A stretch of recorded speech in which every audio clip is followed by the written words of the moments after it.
sinais que anunciam, que prenunciam a vinda eminente do nosso Senhor e Salvador Jesus Cristo para raptar, para buscar, para arrebatar a sua igreja. Estamos procurando esses sinais mais nos céus, estamos procurando esses sinais mais na natureza, mas eles estão tão próximo de nós que está dentro das nossas igrejas. Eles estão dentro dos nossos lares. Esses sinais estão entre a nossa família. Estes sinais podem estar até mesmo na nossa própria vida. Quando lemos aqui o Evangelho de São Mateus, capítulo 24, versículo 11, diz assim: então muitos falsos profetas aparecerão e enganarão a muitos. A maldade vai se espalhar tanto que o amor de muitos se esfriará, mas quem ficar firme até o fim será salvo. E a boa notícia sobre o reino será anunciada no mundo inteiro como testemunho para toda a humanidade. Então virá o fim. Quero que você preste atenção no versículo 12, que diz que por se multiplicar a iniquidade, o amor de quase todos ou de muitos esfriará. Estamos buscando sinais, estamos buscando prodígio, maravilha, estamos nos perguntando por que há pouco batismo do Espírito Santo ou com o Espírito Santo. Estamos nos perguntando por que pessoas, cada dia que passa, nas igrejas que realmente têm compromisso com Deus, que realmente pregam a palavra de Deus, porque não se vê coxos, sãos, paralítico curado, por que não se vê pessoas mortas sendo ressuscitadas, por que não se vê as curas, por que não se vê muita libertação? Em contrapartida, as igrejas neopentecostal sempre, todos os dias, estão cheias de sinal, mas não quero tratar disso. Por se multiplicar a iniquidade, o amor de quase todos se esfriará. A iniquidade dentro da igreja, não só fora, não só no mundo, mas a iniquidade, o pecado, aquilo que era santo, reto e justo há uns 20 a 30 anos atrás, hoje faz parte de um rol de costumes, de conceitos até embasados no Antigo ou no Novo Testamento, e que vivemos uma nova realidade que não coincide exatamente com tudo aquilo que está escrito na Bíblia. Ora, aquilo que Paulo falou não se aplica aos nossos dias, mas era do tempo de Paulo. Aquilo que está escrito no Antigo Testamento não se aplica a nós, porque ali era do tempo da lei. E assim nós vamos empurrando com a barriga, fazendo mudanças, transformações, não na palavra de Deus, mas na própria vida. No nosso cotidiano, nós distorcemos as doutrinas de Deus ao nosso bel prazer, e depois estamos nos perguntando, e depois estamos até mesmo cantando, e depois estamos até mesmo pregando sobre essa questão, o porquê do ensinar. Nós somos os culpados.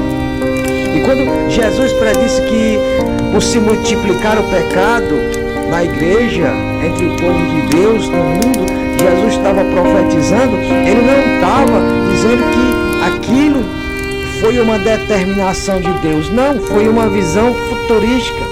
Ele previu, ele viu o futuro, foi lhes mostrado o futuro.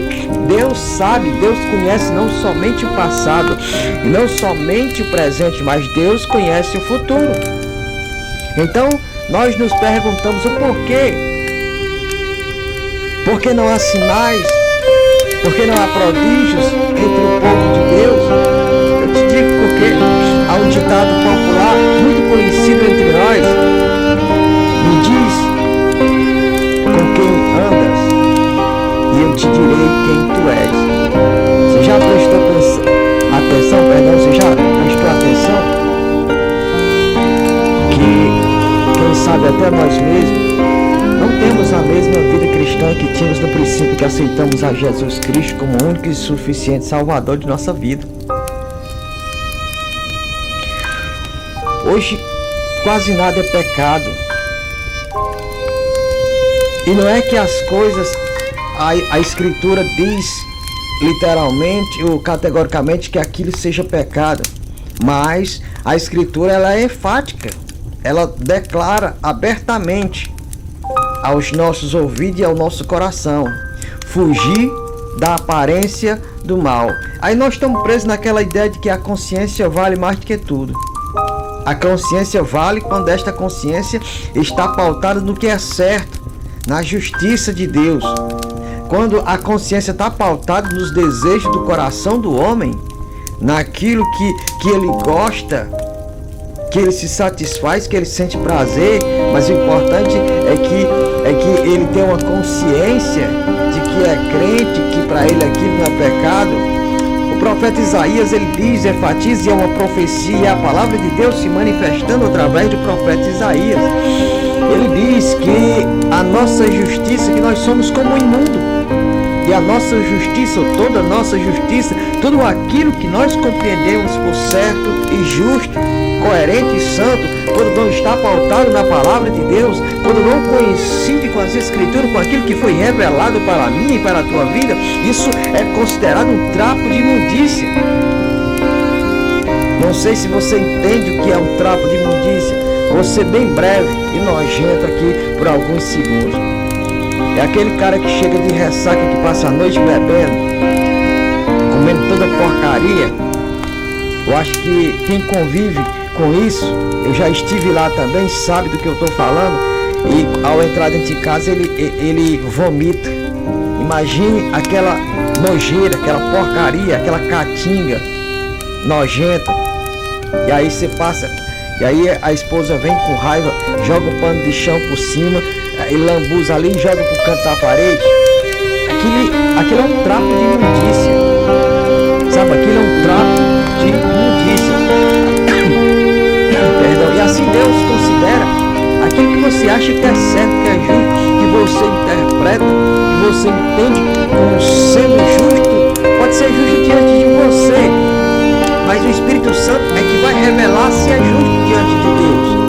Aí você vem com a sua própria justiça, eu vou com a minha própria justiça, querendo me justificar das coisas. Não é que você esteja no meio dos ímpios praticando o pecado, mas o fato de você estar lá sem necessidade, fugir da aparência do mal.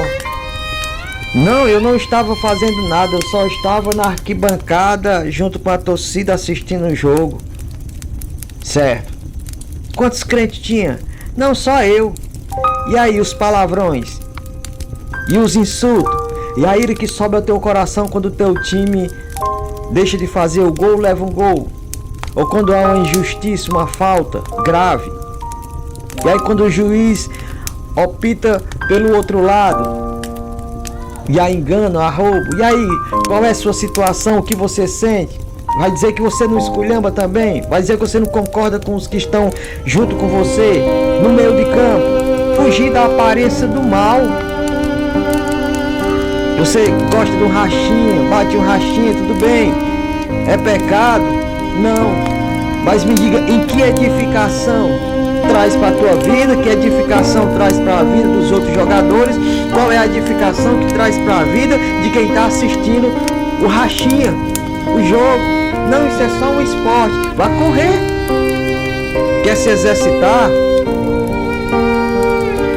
Você está na academia, meu irmão.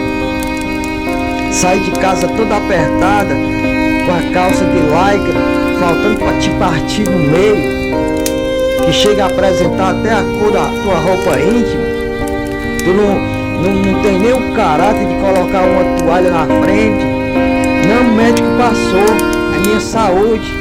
Vá fazer caminhada, vá correr, você não precisa disso não. Ai, precisa? Foi passado pelo médico? Claro, o médico é crente. Porque o médico crente ele ia passar exercício, mas não ia te incitar a estar na academia mostrando o teu corpo. Por que é que você está mostrando o seu corpo? Não, o que vale é meu coração para Deus. E é para Deus? Tá ficando bonita, bem feita para Deus. Não pro meu marido. Tá. Tu vai ficar trancada com teu marido 24 horas, não vai sair, é só para ele ver. É só ele que vê.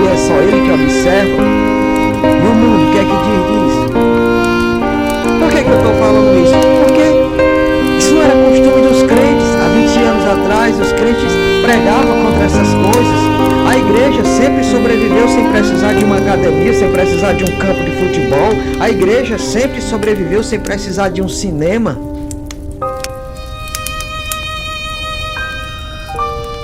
E hoje, por que é que nós não conseguimos? A igreja sempre sobreviveu sem precisar de uma TV. E eu não estou fazendo apologia a isso. Eu tenho TV, eu tenho celular, tenho outros aparelhos e eu sempre estou usando. Mas a questão, até que ponto essas coisas são necessárias para a nossa vida? E nós queremos justificar, dizer que é para a nossa saúde, para o nosso bem-estar. E como a igreja sobreviveu? Você tem uma ideia disso? Que o máximo que as pessoas podiam fazer era caminhada ou correr. E se corresse era arriscado ser pego pelos romanos. A igreja sempre sobreviveu, os grandes homens e mulheres de Deus sempre sobreviveram sem precisar daquilo que nós temos hoje. E hoje nós temos dificuldade de servir a Deus, nós precisamos de todos esses aparatos, de todas essas ferramentas para se sentir vivo. Nós precisamos estar light, nós precisamos estar com um corpinho atraente, nós precisamos manter a nossa aparência de jovem, parecer ser bonito, ser lindo, ser belo. Precisamos de um tratamento especial, não queremos envelhecer, não queremos que os nossos cabelos fiquem brancos. E assim a igreja está com o mundo em si. Salomão disse que o que aconteceu antes acontece hoje e vai se repetir amanhã, porque nada se fez ou se faz ou se fará de novo debaixo do sol. As pessoas vêm e as pessoas vão. O tempo vem e o tempo vai. Séculos se passam. Mas as ações, os pensamentos, as atitudes das pessoas não mudam. Elas continuam sempre as mesmas. Deus tirou o povo do Egito. E a maioria daquele povo caiu no deserto, porque o povo fisicamente tinha saído do Egito, mas o Egito não tinha saído da vida do povo. E o povo sempre em caminho a Canaã, prometida, a terra que manava leite e mel, prometida por Deus. Eles foram essa caminhada de 40 anos que poderia ter durado somente 40 dias, murmurando contra o Senhor, contra as condições que eles estavam vivendo no deserto.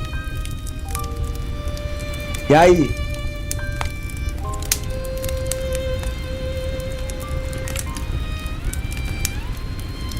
O que você me diz disso?